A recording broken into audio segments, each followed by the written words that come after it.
Hello students, I am Manoj Sonkar. स्वागत है आप सभी लोगों का सुपर कोचिंग टेक्स्ट बुक के इस प्लेटफॉर्म पर। काफी सारे स्टूडेंट्स होते हैं जिनको ये समझ में नहीं आता है कि तैयारी शुरू करें तो कैसे करें। बहुत सारे स्टूडेंट्स जिनके लगातार उतने ही नंबर बन रहे हैं, नंबर बढ़ नहीं रहे हैं, या काफी सारे स्टूडेंट्स ऐसे भी होते हैं जो ये नहीं समझ पाते हैं कि तैयारी शुरू कैसे करनी है, कौन सा टॉपिक पहले पढ़ना है, उसके बाद कौन सा करना है। तो इसके लिए मैंने आप लोगों के लिए 90 डे का जो, क्योंकि अभी से अगर हम लगभग गिने तो 90 डेज मोस्टली बचे हुए हैं। और जितने भी टॉपर्स होते हैं, जेआरएफ टॉप जिन्होंने किया है, जितने भी लोगों का मैंने इंटरव्यू लिया है आज तक, और मेरा खुद का एक अनुभव है कि जितनी जल्दी आप तैयारी शुरू करते हैं उतना ही अच्छा होता है। और 90 डेज जो होते हैं वो कम तो नहीं होते हैं, लेकिन बहुत ज्यादा भी नहीं होते हैं। अगर ये 90 डेज अगर आपने ये तय कर लिया कि मुझे 11 घंटे की स्टडी करनी है, इंक्लूडिंग क्लासेस मैं बोल रहा हूं आप लोगों को, क्योंकि क्लास के बाद आपको कुछ समय रिवीजन का देना होता है। तो मान लीजिए कुल मिलाकर के अगर आपकी 5 घंटे की या 6 घंटे की क्लास होती है, फिर भी आपके पास जो 6 घंटे की क्लास अगर होती है तो आपके पास 5 घंटे बच जाते हैं। और उस 5 घंटे का आप अगर सही से अच्छी तरह से इस्तेमाल कर लेते हैं तो 100% मैं आप लोगों को बताता हूं कि आपको जेआरएफ लाने से कोई रोक नहीं सकता है। तो सबसे पहले ये समझते हैं कि हमें क्या करना चाहिए, उसके बाद मैं आप लोगों को एकदम कॉन्क्रीट जो 90 डे का प्लान है वो मैं आप लोगों के साथ डिस्कस करूंगा। मैं आपको दिखा भी देता हूं, उसका पीडीएफ भी आपको मिल जाएगा। पीडीएफ जो है वो अवेलेबल हो जाएगा। इसको क्लोज करता हूं 1 मिनट के लिए। ये आप मेरे पीछे देख पा रहे होंगे, ये पीडीएफ है और एग्जैक्टली मैंने इसमें डे वाइज प्लान जो है वो बता रखा है आप लोगों के लिए। तो ये यूनिट 1 है। यूनिट 1 को अगर आप अभी से 18 दिन भी देते हैं, बहुत आराम से तैयारी हो जाती है। मगर ये 18 दिन मैंने इसलिए दिए हैं, इतने ज़्यादा दिन मैंने इसलिए दिए हैं ताकि आप बहुत आराम से तैयारी कर सकें और पेपर 1 और पेपर 2 दोनों को साथ में ले करके तैयारी कर सकें। तो अगर ये आपको पीडीएफ चाहिए है तो ये भी मैं आप लोगों को लास्ट में बता दूंगा कि ये जो पीडीएफ है ये कैसे मिलेगा। इस वीडियो को शुरू से आखिरी तक देखिएगा, क्योंकि तभी आप सारी चीजें जो हैं अच्छे से समझ पाएंगे। ठीक, तो ये पीडीएफ आपको मिल जाएगा। और कैसे मिलेगा ये भी मैं आप लोगों को बता दूंगा, कैसे स्कैन करने से आपको पीडीएफ मिल जाएगा। तो चलिए चलते हैं। सबसे पहले हम समझते हैं कि क्या क्या चीजों, क्योंकि वैज्ञानिक दृष्टिकोण से, साइंटिफिकली स्ट्रक्चर्ड वे में, सिस्टमैटिक वे में जब आप तैयारी करते हैं तो उसी का सबसे बेस्ट परिणाम देखने के लिए मिलता है। अगर आप हौच-पौच तरीके से तैयारी करेंगे, कभी ये पढ़ लेंगे, कभी वो पढ़ लेंगे, तो कुछ भी हाथ नहीं लगता है और मेहनत भी जो है हमारी ज़ाया जाती है। तो आपकी मेहनत भी काम आए, मेरी मेहनत भी काम आए और आप लोग जेआरएफ लाएँ। ज़्यादा नंबर इस बार भी बहुत सारे स्टूडेंट्स जो हैं, नंबर ऑफ स्टूडेंट्स जो हैं वो जेआरएफ लाए हैं, आप लोगों ने देखा। बहुत सारे जेआरएफ इंटरव्यू भी आपने देखे। अगर नहीं देखे हैं तो उन जेआरएफ के इंटरव्यूज़ आप ज़रूर से देखिएगा, क्योंकि उससे आपको एक स्ट्रैटेजी बनाने में पता चलता है।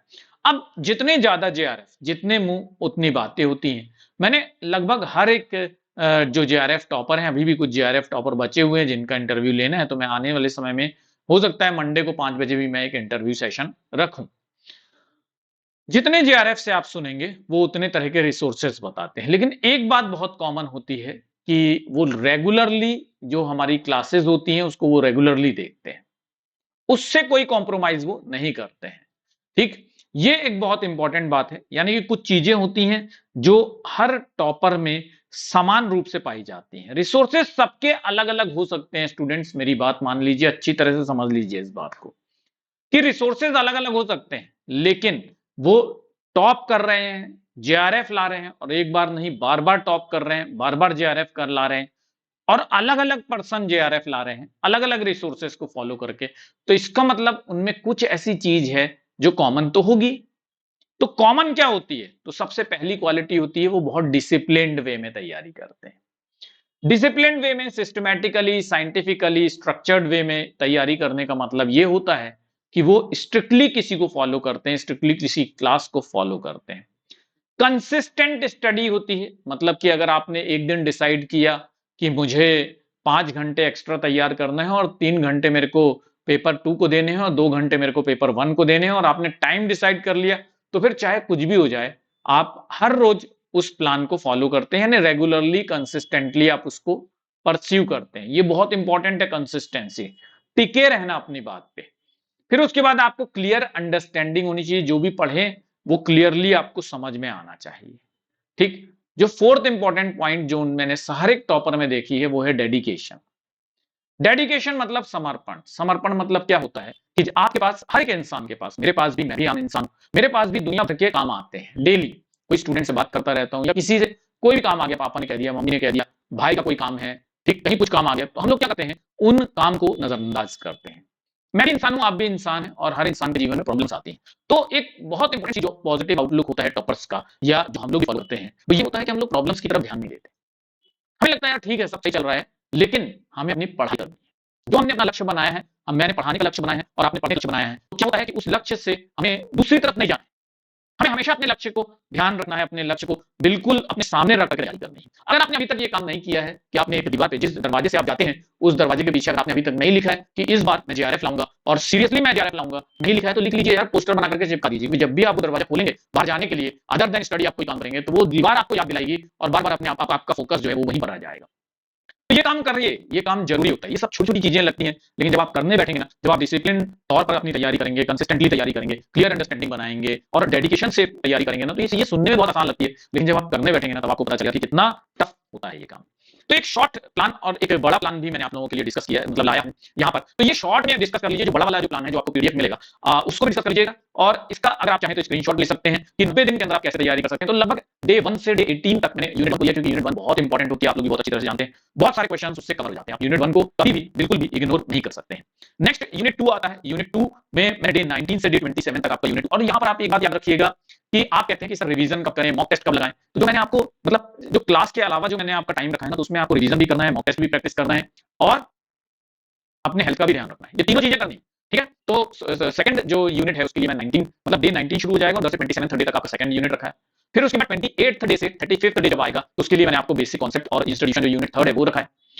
इसमें आप कुछ, अगर आपको लगता है कि आप कुछ यहाँ वहाँ चेंजेस करने से अच्छा रिजल्ट आ जाएगा, तो आप बिल्कुल यू आर फ्री, ये आपकी मर्जी है। केवल ये मैंने आपको समझ लीजिए कि रफ शेड्यूल बना कर दिया है कि इसको आपको फॉलो करना चाहिए। रूरल एंड अर्बन ट्रांसफॉर्मेशन के लिए 36 यानी यूनिट 4 36 डे से 42nd डे तक आप शुरू कर सकते हैं। State politics and development unit 5 और 43rd से 49th डे आते आते आपका जो यूनिट 5 है वो कंप्लीट होना चाहिए। इकोनॉमी एंड सोसाइटी यूनिट 6 है और यूनिट डे 50 से डे 56 तक आपको ये कंप्लीट कर लेना चाहिए। डे 57 से डे 62 यानी 62nd डे तक आते आते आपका यूनिट 7 कंप्लीट हो जाना चाहिए। 63 से 65 तक मैंने डे 65th तक आपका फैमिली मैरिज किनशिप कंप्लीट हो जाना चाहिए। यूनिट 9 डे 66 से डे 68 के बीच में आपका कवर हो जाना चाहिए और यूनिट 10 जो है 69 से डे 72 तक आपका कवर हो जाना चाहिए। ये एक तरह का मैंने ब्रॉड वे में जो डिवीजन है, जो प्लान है, वो मैंने आप लोगों को यहाँ पर बताया है। और फिर डिटेल में टॉपिक वाइज प्लान मैंने आप लोगों के लिए तैयार किया है, तो उसका पीडीएफ जो है वो आपको मिल जाएगा। ठीक, कैसे मिलेगा वो मैं आप लोगों को बता दूंगा, मगर फोकस कीजिए अभी कि ये जो प्लान है ये आपको फॉलो करना है। अगर आप आज अपनी तैयारी स्टार्ट करें, अगर आपने पहले से तैयारी स्टार्ट कर ली तो वेल एंड गुड, बहुत अच्छी बात है।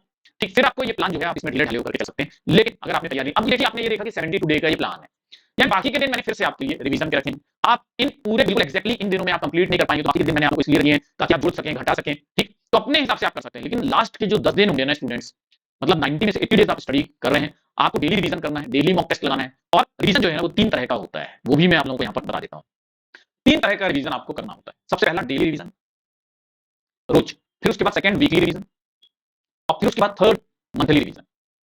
अगर आप इन तीनों रिवीजन में से एक भी रिवीजन को स्किप कर रहे हैं, तो फिर इसका मतलब यह है कि आप अपने साथ कॉम्प्रोमाइज कर रहे हैं। जेआरएफ आना है तो आपको ये रिवीजन टेक्निक्स अपनानी ही होगी।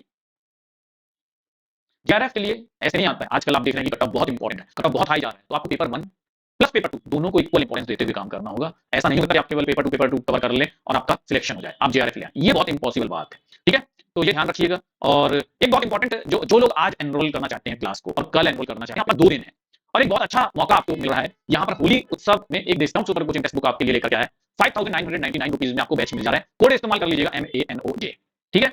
और इसी तरह से असिस्टेंट प्रोफेसर का अगर आप बैच ज्वाइन करना चाहते हैं तो 7,000 रुपए में आपको बैच मिल रहा है 6 महीने के सब्सक्रिप्शन के साथ। यहाँ पर जो बैच मिल रहा है उसमें ध्यान देने वाली बात यह है कि आपके एग्जाम डेट तक ये वैलिड रहेगा। ठीक, और दोनों को अगर आप मिला करके बैच लेना चाहते हैं तो 12,499 में आपको बैच मिल रहा है 6 महीने के लिए। MANOJ कोड इस्तेमाल कर लीजिएगा। ये जो QR कोड है ना, यहाँ पर देखिए QR कोड मैंने दे रखा है ये वाला, इसको स्कैन कर लेंगे ना तो आप डायरेक्टली मेरे टेलीग्राम ग्रुप पर लैंड कर जाएंगे। जब आप टेलीग्राम ग्रुप पर लैंड कर जाते हैं, वहां पे मैंने पीडीएफ जो है इसका पिन कर दूंगा मैं, तो आपने जैसे टेलीग्राम ग्रुप में आए तो आपको वो पीडीएफ जो है वो मिल जाएगा। ठीक, अगर आप मान लीजिए टेलीग्राम ग्रुप नहीं चलाते, व्हाट्सएप ग्रुप चलाते होंगे, तो व्हाट्सएप ग्रुप में आपको क्या करना है, 7838517884 ये मेरा व्हाट्सएप नंबर है। इस पर आपको अपने 2 चीजें, नेम और प्लेस, ये लिख करके भेजना है और साथ में आप मुझे लिख दीजिए कि मुझे सब प्लान वाला पीडीएफ दे दीजिए। ठीक, 90 डे जो प्लान वाला पीडीएफ है वो दे दीजिए, मैं आपको प्रोवाइड कर दूं। ठीक है, ये दो काम आपको करना होगा, इतना काम कर लीजिए। पेपर वन को कभी भी मत मिस किया कीजिए, पेपर वन को कभी स्किप मत कीजिए, और पेपर वन बहुत इंपॉर्टेंट रोल प्ले करता है आपकी तैयारी में। तो स्टूडेंट्स ये सारी बातें आप ध्यान रखिएगा। ये 90 डे प्लान अगर आप फॉलो करते हैं, मैं 100% गारंटी देता हूं कि आप जरूर से जेआरएफ क्वालिफाई कर लेंगे। सारे के सारे टॉपर का ये सीक्रेट होता है। और याद रखिएगा कि रिसोर्सेज चाहे कोई भी होते हैं, ठीक, लेकिन जिनको जेआरएफ करना होता है वो अपनी मेहनत के दम पर, सेल्फ स्टडी के दम पर और पेड क्लासेस को देखते हुए, ये तीनों चीजें जब मिक्स हो जाती हैं तो 100% आपका जेआरएफ आता है। ठीक, पेड क्लास के लिए आपको डिस्काउंट भी मैंने बता दिया है, तो उसको देख लीजिएगा। Thank you very much, all the best.